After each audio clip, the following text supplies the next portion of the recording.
está en la línea telefónica y le agradezco mucho que nos tome la comunicación a Máximo Jaramillo, fundador del Instituto de Estudios sobre Desigualdad.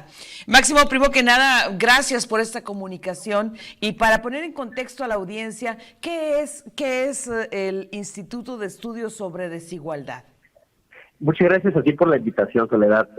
Pues el Instituto de Estudios sobre Desigualdad es una organización civil que de hecho sale de un proyecto de redes sociales un poco sui generis que se llama Gatitos contra la Desigualdad, que lo que busca es hacer investigación y sobre todo difundir resultados de investigaciones que estén relacionados con desigualdad, pues para tratar de dar, digamos, mayor conocimiento a la población sobre las reales brechas de la desigualdad, las causas del por qué alguien es rico, por qué alguien es pobre y sobre todo cómo podemos tratar de cambiar esto, como bien hablaremos ahorita en temas de impuestos, por ejemplo, también en temas de programas sociales y otros muchos temas que al final de cuentas están relacionados con la desigualdad. Máximo, yo pensaría que la educación es por excelencia el máximo igualador social. Sin embargo, vemos que las infancias y también, pues, mientras la persona dura estudiando, pues tienen acceso a información, a educación, dependiendo del nivel de ingresos de su familia.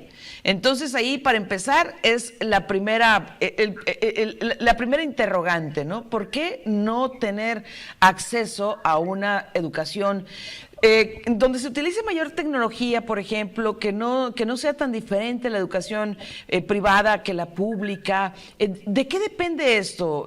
¿A qué se atribuye esto?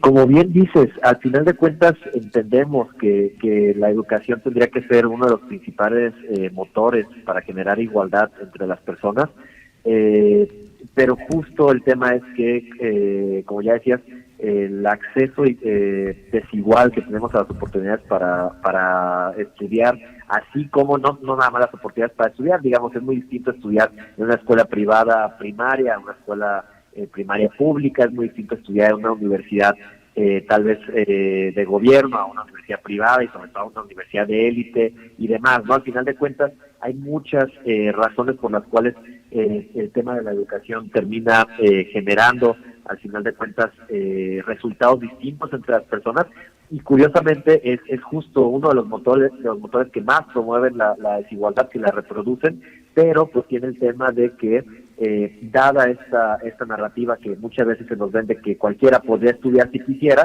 digamos, tú ya ahorita mencionabas que eso no es cierto, ¿no? Pero muchas veces se dice eso, que cualquiera con esfuerzo y con empeño y con talento podría estudiar si lo quisiera y de esa manera podría lograr el éxito, ¿no?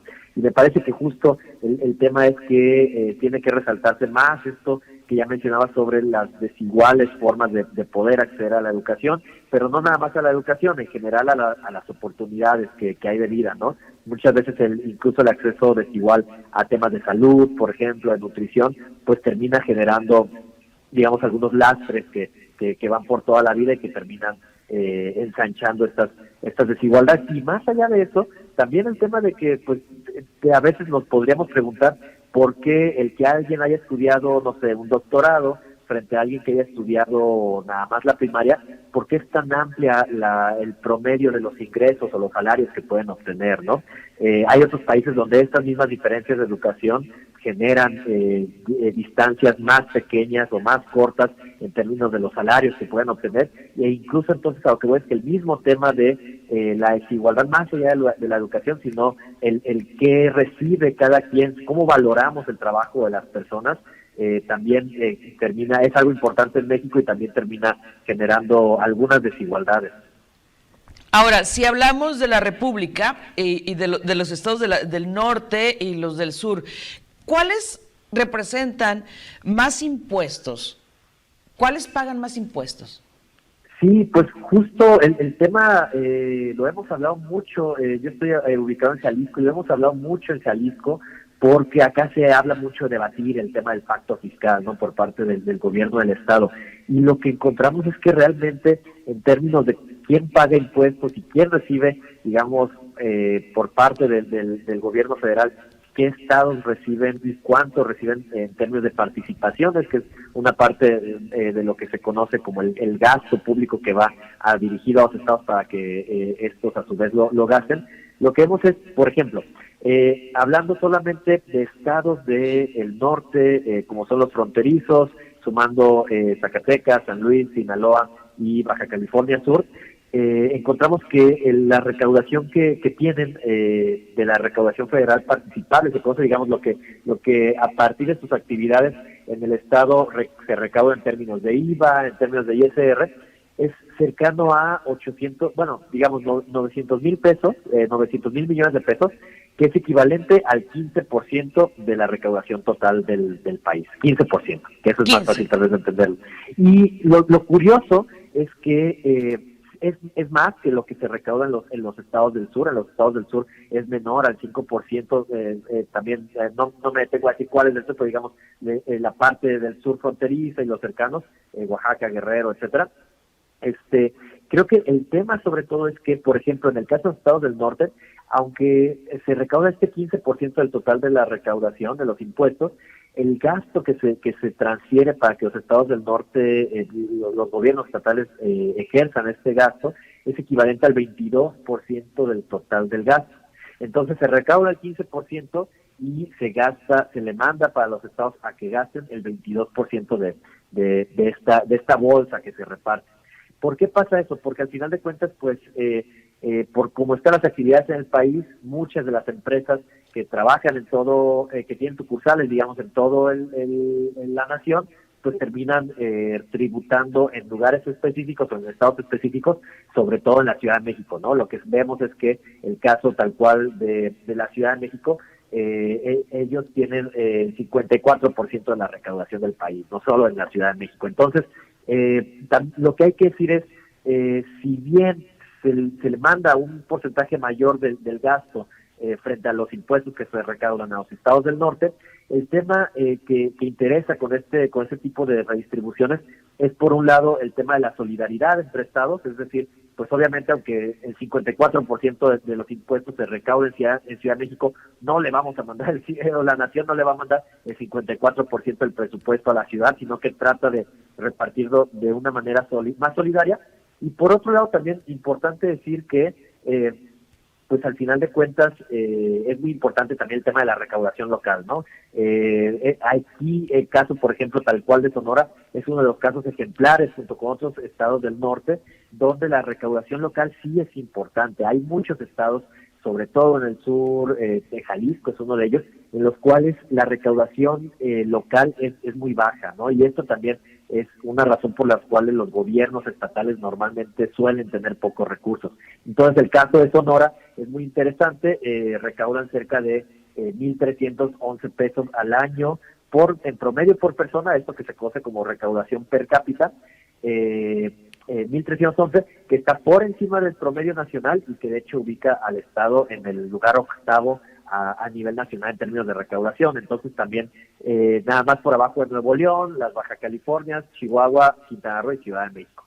Entonces, pues la verdad es que también es un tema importante a resaltar para el resto de los estados, la importancia de la recaudación local, sobre todo, como ahí sí bien decías, el caso de los estados del sur, Chiapas, Oaxaca, Michoacán, Guerrero, son los que menos recaudan en términos per cápita de sus impuestos locales.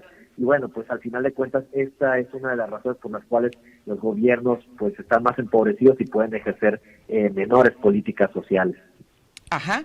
Ahora, ¿cómo ha avanzado, Máximo? ¿Cómo ha avanzado? Estoy hablando con Máximo Jaramillo, él es fundador del Instituto de Estudios sobre Desigualdad.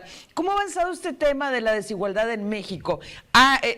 Igual, y es una pregunta demasiado abierta, ya me dirás tú, ya me corregirás la plana, pero ¿estamos más o menos desiguales que antes? Pues mira, claramente depende de con qué fecha nos comparemos, ¿no? Algo que hemos estado sacando desde el Instituto de Estudios sobre Desigualdad, el INDECIG, recientemente, es que a partir de ese sexenio del gobierno federal de López Obrador, en algunas cosas hemos mejorado y eso me parece muy importante resaltarlo, especialmente en temas laborales, en temas del aumento del salario mínimo ha sido sumamente importante para levantar no solo los salarios de quienes ganan un salario mínimo en un empleo formal, sino incluso esta política ha ayudado para levantar el resto de salarios bajos hacia arriba, ¿no? Entonces, ahí hemos visto buenos resultados y en ese sentido podríamos decir que ahí está disminuyendo la desigualdad. En términos tal cual de las mediciones que hay sobre los ingresos, sobre la desigualdad de ingresos, hemos visto que sí hemos desmejorado, al menos entre los datos oficiales que hay hasta ahora, entre 2018 y 2020. ¿Por qué vemos eso? Pues, por un lado, el tema de la pandemia. Claramente el tema de la pandemia golpeó a la mayoría de los hogares y pues sabemos que a lo mejor si a un hogar, digamos, que gana 50,000 pesos al mes o 60,000 pesos al mes, pues una pérdida del 5% de sus ingresos, 3% de sus ingresos, puede que no sea tan fuerte, pero una pérdida de ese porcentaje similar en los hogares más pobres, digamos, los hogares más pobres a nivel nacional, el 10% más pobres ganan menos de 1,000 pesos al mes por persona. Significa menos de 30 pesos al día por persona, ¿no? Lo cual es bajísimo, y ahí cualquier disminución, cualquier golpe que haya en términos de su economía, pues es muy grave, ¿no? Y puede orillar a problemas muy graves de inseguridad alimentaria y demás.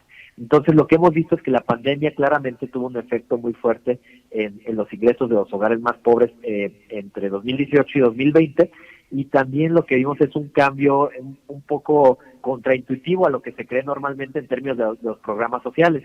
Lo que vemos es que, si bien es de celebrarse que ha aumentado mucho el presupuesto para la pensión de adultos mayores, lo cual es un programa universal que llega pues a todos los hogares que tengan un adulto mayor, y eso es muy bueno. Hemos visto que el resto de programas sociales se han visto muy estancados en estos 4 años de gobierno, y también el presupuesto que está por aprobarse para el siguiente año reproduce esto. Entonces, vemos, por ejemplo, que el caso del programa que estaba dirigido a los hogares más pobres, el programa Prospera, pues disminuyó en su presupuesto, ¿no? Digamos, eliminó, y el programa que lo sustituyó, que es la beca de bienestar Benito Juárez para educación básica, tiene un presupuesto menor a 1/3 de lo que llegó a tener Prospera. En ese sentido, pues el programa que iba a los más pobres ahora es mucho menos lo que les llega, ¿no? Y entonces el ingreso de los hogares más pobres pues ahora es más bajo, y en ese sentido pues la desigualdad podríamos decir que está aumentando en estos años recientes. Bueno, lo bueno es que el discurso presidencial dice primero los pobres. Tengo un par de comentarios. Bueno, dice Junior, buenísimo tema el de Máximo. Y luego Guillermo López Franco dice, muy interesante entrevista con el doctor Jaramillo, si la educación reproduce o no a la desigualdad social. ¿No también debemos cuestionar que la escolarización no necesariamente se traduce en aprendizaje? Quizá la desigualdad de aprendizajes es tan grave como la desigualdad de escolarización, lo del presupuesto. No hay educación sin dinero, le dice el doctor Guillermo López Franco. Sí, totalmente. Pues al final de cuentas nos han vendido justo desde hace muchas décadas una idea en que mayor educación tiene que ser igual a mayores ingresos, ¿no? Y esto es cada vez menos real en México, no porque estén subiendo los ingresos de quienes tienen menor escolaridad, ojalá y fuera por eso, sino porque cada vez disminuyen más los ingresos de quienes tienen estudios superiores, ¿no? Entonces, pues sí, al final de cuentas me parece que esta idea de que la educación debe ser, al final de cuentas, uno de los indicadores principales del estrato social que perteneces, pues debería de repensarse, y si bien los conocimientos deberían ser universales y todas las personas deberían tener en ese sentido acceso a la educación, pues al final de cuentas la desigualdad que sale a partir de eso, creo que debería ser algo que justo, como decía hace rato, debería de reflexionarse qué tanta desigualdad queremos al respecto de eso, ¿no? Sí. Doctor, ¿dónde podemos encontrar más información sobre el Instituto de Estudios sobre Desigualdad, redes sociales y demás? La página del instituto es INDECIG, que es como se abrevia, INDECIG, con G al final, .org, es como organización, y también nos pueden encontrar en redes sociales, es INDECIG.org también, tanto en Twitter como en Facebook, ahí estamos a sus órdenes. Pues muchas gracias, espero que no sea la última ocasión en que platiquemos, sigamos conversando sobre este tema precisamente para que la información nos ayude a combatir en la medida de lo posible ese grado que a veces pues es excesivo de desinformación, de ignorancia, que mucho reproduce la ignorancia, esquemas que no han funcionado. Gracias, doctor. Muchas gracias por la invitación. Aquí estamos cuando gusten. Y un saludo al público. Qué amable, muchas gracias. Vamos a la pausa, volvemos.